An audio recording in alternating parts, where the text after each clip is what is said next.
વરસાદ ખેંચાવાના કારણે ઉત્તર ગુજરાતના ખેડૂતોમાં ચિંતા વ્યાપી ગઈ છે। જલ્દી ચોમાસાનું આગમન થાય તેવી બનાસકાંઠાના ખેડૂતોને આશા છે। ચોમાસુ સિઝનને લઈને ખેડૂતોએ તમામ તૈયારીઓ પૂર્ણ કરી। હવે જલ્દી ચોમાસાનો વરસાદ આવે તેવી જ ખેડૂતોની પ્રાર્થના છે।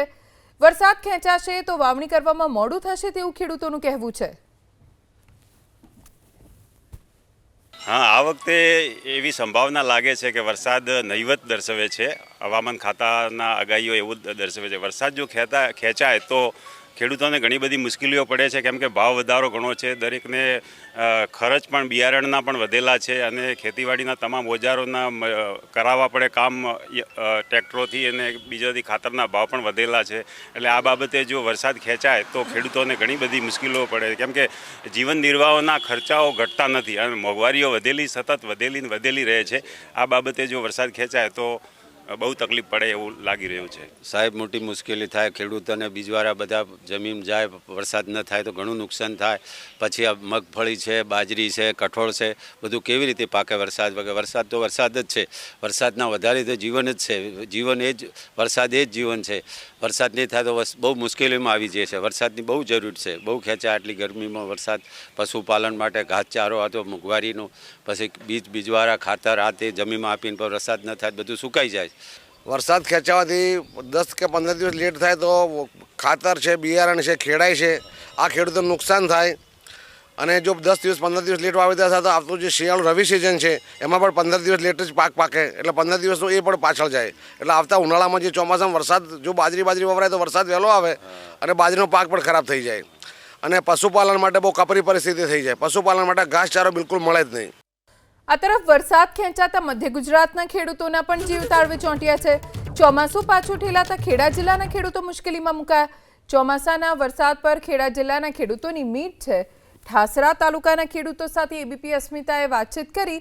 ખેડૂતોનું કહેવું છે કે સમયસર વરસાદ નહીં આવે તો અમને ખૂબ નુકસાન થશે। અત્યારે આ જમીન હું તમને બતાવવા માંગીશ કે આ જમીન જે છે તે પાણી વગર તરસી રહી છે। જે રીતના વરસાદની જે તારીખ છે તે તારીખ પાછી ઠેલાઈ છે, જેને લઈ અહીં આગળના જે ખેડૂતો છે તે પારાવાર મુશ્કેલીનો સામનો કરી રહ્યા છે। આપણી સાથે વડીલ ખેડૂત છે તે જોડાયા છે, તેમની સાથે વાત કરીશું। શું નામ છે તમારું? શાંતિભાઈ પટેલ। શાંતિભાઈ, એ કહો કે ચોમાસું પાછું ઠેલાયું છે, કેવી મુશ્કેલી પડશે? ચોમાસું આ દર વર્ષે આ ટાઈમે અમારા વાવેતર ઉગી જતા હતા ને અહીં મોટા ખેડૂતો છે આ વિસ્તારમાં, ને ચોમાસું ઠેલાવાથી ખેડૂતોને ચિંતાનો વિષય મુકાઈ ગયો છે। ને બિયારણ અમે કોરે મૂકી દે, કદાચ જો વરસાદ ઓછો વધતો થાય તો બિયારણ બી બગડે ને ખેડૂતોને મોટું નુકસાન જાય છે। ને આપણો ભારત દેશ ખેતીના ઉપર આધારિત દેશ છે, ને જો વરસાદ ખેંચાય તો ખેડૂતોને નુકસાન પડે એના આધારે આપણા દેશને બી નુકસાન આવ્યું છે। ને ખેતીના માટે સરકારને અમે વિનંતી કે કોઈ પણ વ્યવસ્થા આયોજન કરવામાં આવે પાણીને આ કોરાટ વિસ્તારમાં, તો અમે ખેડૂતના આ ઉપર અમે પાણી નિર્ભર થઈ શકીએ ને પાણીની યોજના બનાવે નહેરની, તો આ ખેડૂતો નિર્ભર થઈ શકે એમ છે। અન્ય એક ખેડૂત જોડાયા છે। શું નામ છે તમારું? કલ્પેશભાઈ પટેલ। કલ્પેશભાઈ, કેવી તકલીફ છે અત્યારે જ્યારે ચોમાસું જે છે તે ચોમાસું પાછું ઠેલાયું છે? બહુ જ તકલીફ છે અત્યારે, વરસાદની જરૂર છે આવી જાય, તો અમારું બિયારું ફેલ જશે બધું। અન્ય એક ખેડૂત છે, તેમની સાથે વાત કરીશું। અહીં આગળ એવો કયો પાક છે, કારણ કે અહીં તો ચોમાસામાં જ ખેતી થતી હોય છે, કયો પાક છે જે પાકને આ ચોમાસું પાછું ઠેલાયું છે તો નુકસાન થશે? અમારે મેઇન પાક અત્યારે કપાસનો કરીએ છીએ, જે કોરે અત્યારે ઢેપી દઈએ, પછી તુવેર કરીએ, પછી ચોમાસાની એવી રાહ જોઈએ કે વહેલું પડી જાય ચોમાસું, વરસાદ પડે તો સોયાબીનનો ખેડીને પછી વાવવા માટે એની બી રાહ જોઈ રહ્યા છે આતુરતાથી। સામાન્ય રીતે જે ચોમાસું છે તે ચોમાસું આવતું હોય છે, પરંતુ અત્યારે જે ટાઈમસર ચોમાસું નહીં આવવાના કારણે જે ખેડૂતો છે તે હેરાન થઈ રહ્યા છે। તમે કેવી પરિસ્થિતિ અત્યારે ચોમાસું નથી આવ્યું તો અત્યારે કેનાલ ચાલુ થાય તો એક ઓપ્શન છે કે આપણે વાવેતર કરી શકીએ। અત્યારે હાલની તારીખમાં કેનાલ બી બંધ છે, નર્મદા નિગમની જે આવે છે।